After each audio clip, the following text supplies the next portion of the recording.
Hello everyone, my name is Bethany Dean and I'm with Environment and Climate Change Canada, and I will be talking to you about microplastics in the environment today. So for a little outline, first I will be talking about microplastics and what they are in general, microplastics in wastewater treatment plants, microplastics in bottled water, and then we'll go into the biota and human impacts and instrumental analysis. So for a little recap on what microplastics are, I'd like you to watch a video that you can access by clicking the link here. Now that you're done watching the video, I'd like you to take home that microplastics are less than 5 millimeters in size, and they occur when larger plastics degrade over time, or they can just be simply manufactured small. Microplastics adsorb toxins such as pesticides and flame retardants. Microplastics are complex polymers that the body can't fully break down. Nanoplastics are smaller than microplastics, and they have the possibility to cross tissue membranes into the fish cells. This can impact reproduction, immunity, and survival skills. That being said, are they harmful to humans? So this is a diagram of microplastics making their way through the environment that we live in. The little red dots that you see here, those are the microplastics. The blue arrows are surface runoff water. And then there's sewage pipes that you can also see in the diagram, such as here and here. So the main points I want you to take from this diagram is that microplastics are getting into wastewater treatment plants, and in turn wastewater treatment plants make sludge that goes on top of farmers' fields for their crops, and this sludge is littered with microplastics. So in turn, when they're putting the sludge on the farmers' fields, they're getting into our crops and the groundwater, and keeping in mind that microplastics adsorb toxins, this will be concentrating the toxins in the agricultural industry. I'd like you to watch a video on microplastics and sludge from wastewater treatment plants. Please watch the video by clicking here. Now that you're done watching the video, I'd like you to take home that sludge is a biosolid. It's a semi-solid slurry produced by wastewater treatment plants, and they're used for crops. They're rich in phosphate, which is the main nutrient for crops. It's estimated that over 100,000 tons of microplastics could be spread every year in the UK from sludge. It can release harmful chemicals and enter the food chain. So in the sludge in the video, they found polyester and polyethylene. There's always the potential for ingestion of these microplastics, and they can pass on the chemical pollutants to other organisms. And unfortunately, it's almost impossible to treat sludge due to the small nature of microplastics. So microplastics can impact soil properties. Here there was a study done where there was a control soil with no microplastics or microfibers in it. Then they spiked the same soil with polyester fibers, polyacrylic fibers, and polyethylene. The impacts are as follows. So by spiking the soil with the polyester, they found that there was an increase in the drainage properties of the soil. They found changes in the rootability and soil quality of soils that were spiked with microfibers or microplastics. They also found that there was a change in the soil microbial activity by having a decrease in activity for polyester and polyacrylic fibers.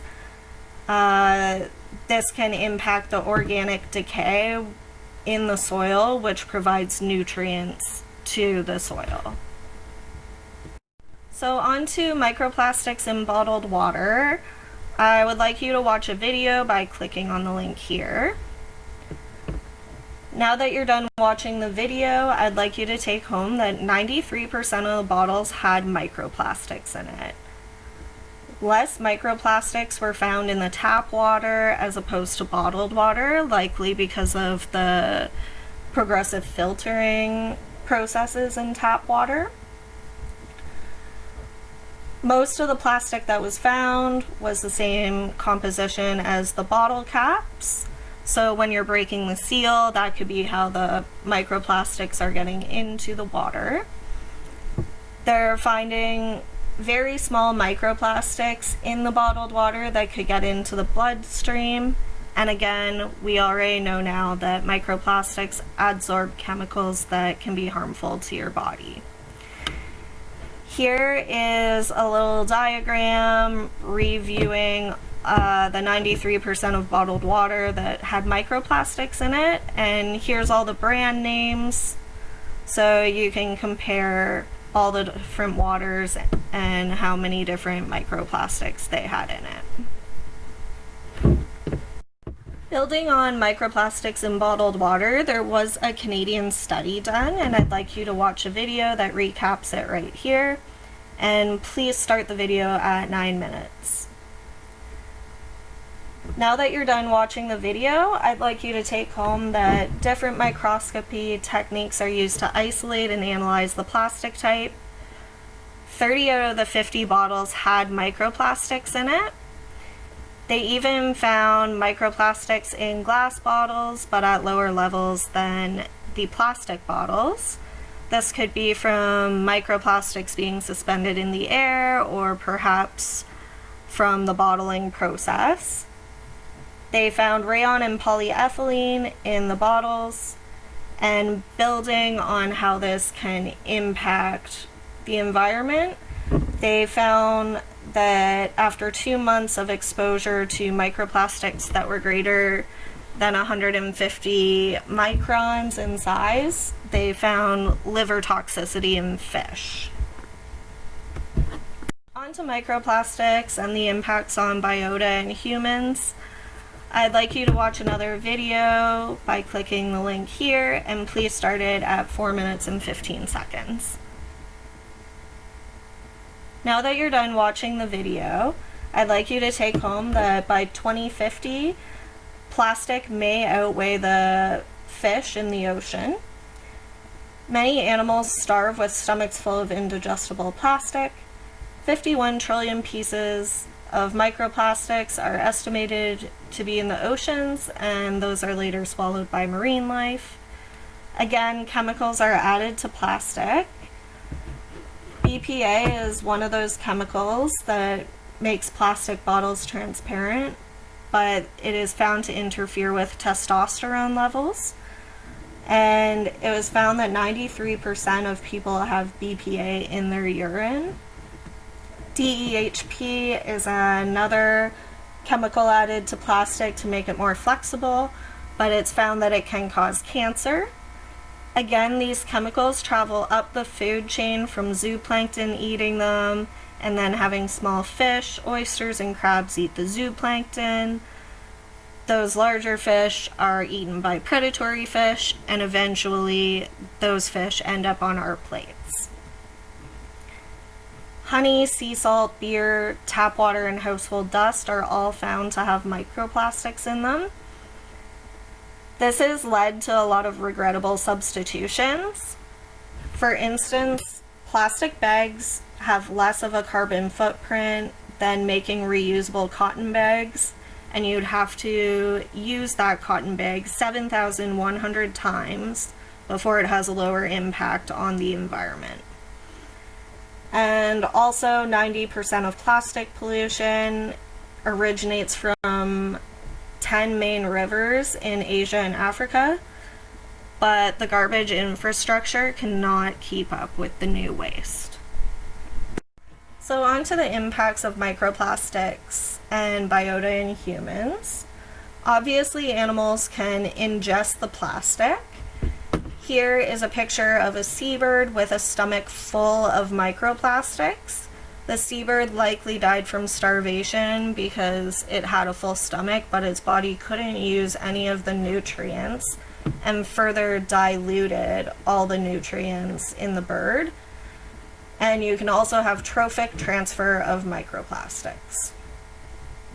You can also get chemical exposure by having the plastics that contain additives and monomers, and they also attract persistent organic pollutants from the environment, and those are just concentrating on the plastics like all of the other chemicals that they can absorb.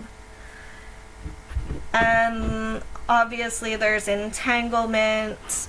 Here's a turtle that's caught in one of those pop rings, and it would have gotten trapped younger, and you can see that its shell started actually growing around and accommodating the plastic, which can impact its internal organs. And here's a seal with a fishing net around its neck, which can lead to suffocation. There's obvious habitat destruction and transport of non-native species by plastic. There was a short study done by a scientist to see how many microplastics he was ingesting in everyday life, and I'd like you to watch the video here. Now that you're done watching the video, I'd like you to take home that he was wearing clothing high in polyester and acrylic to see if that was getting into his food.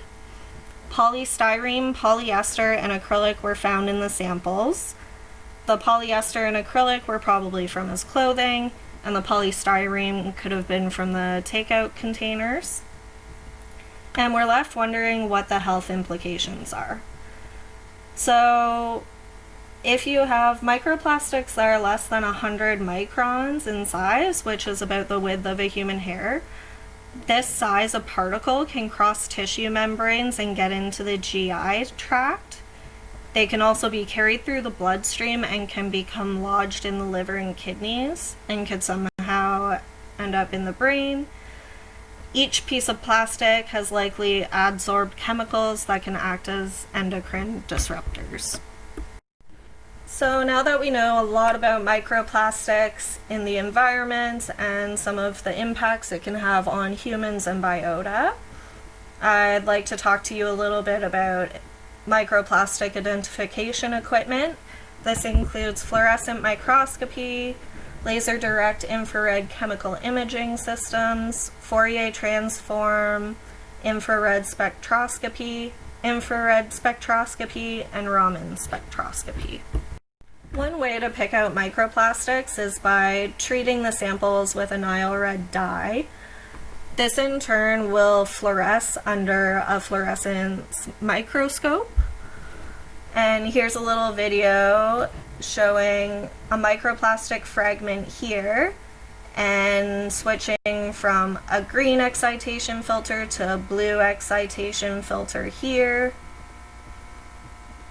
And then finally to a UV filter right here. And this is likely another microplastic too. So you can do the same with microfibers. So here you can see the microfiber under the UV filter, and then it'll change to the blue excitation filter, which you can't really see it in. This is why we use different filter colors.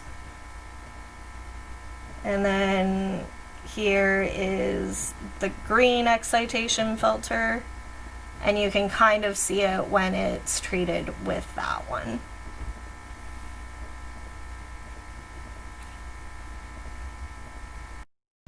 On to Fourier transform infrared spectroscopy. I'd like you to watch a video regarding this process and microplastics by clicking the link here.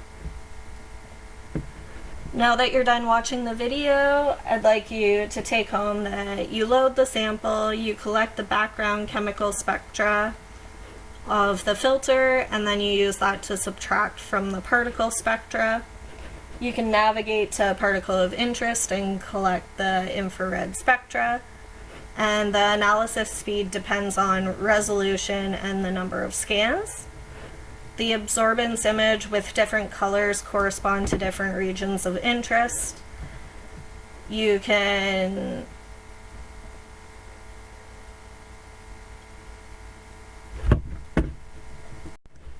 then take that region of interest and match it to the plastics library, and these methods are similar in the following techniques. So onto laser direct infrared chemical imaging systems. Here is the benchtop setup of this system, and here is an example of a polyurethane particle that is populated with a biofilm. So here is the scanning process of this particle, and then here is the absorbance image that's received, and the purple areas of this image correspond to cellulosic materials, and then the turquoise is polyurethane and acrylate.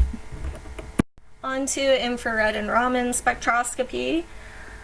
I'll take you to the diagrams on the left here. It compares the infrared spectra of polyethylene in blue and polypropylene in red to the Raman spectra of polyethylene and polypropylene.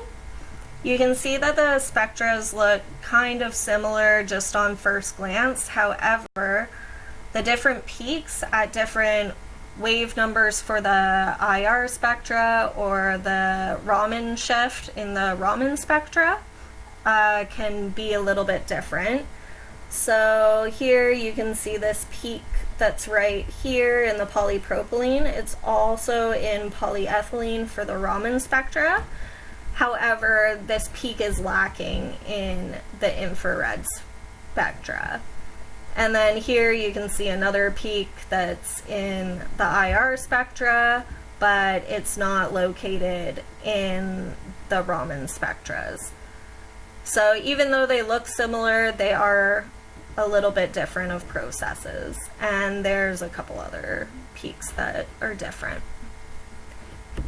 So over to here, it has the spectra of different microbeads that was obtained on an IR microscope. All of the spectra matched polyethylene, and then down here it's showing an example of a Raman image, and these yellow particles on here are being targeted and they're found to be polypropylene. Here you can see the peaks that are matching the reference spectra of polypropylene. So that's all I have for you today, and as a recap, we looked at microplastics and what they are, microplastics in wastewater treatment plants and sludge, microplastics in bottled water, the biota and human impacts, as well as the instrumental analysis. Thank you very much.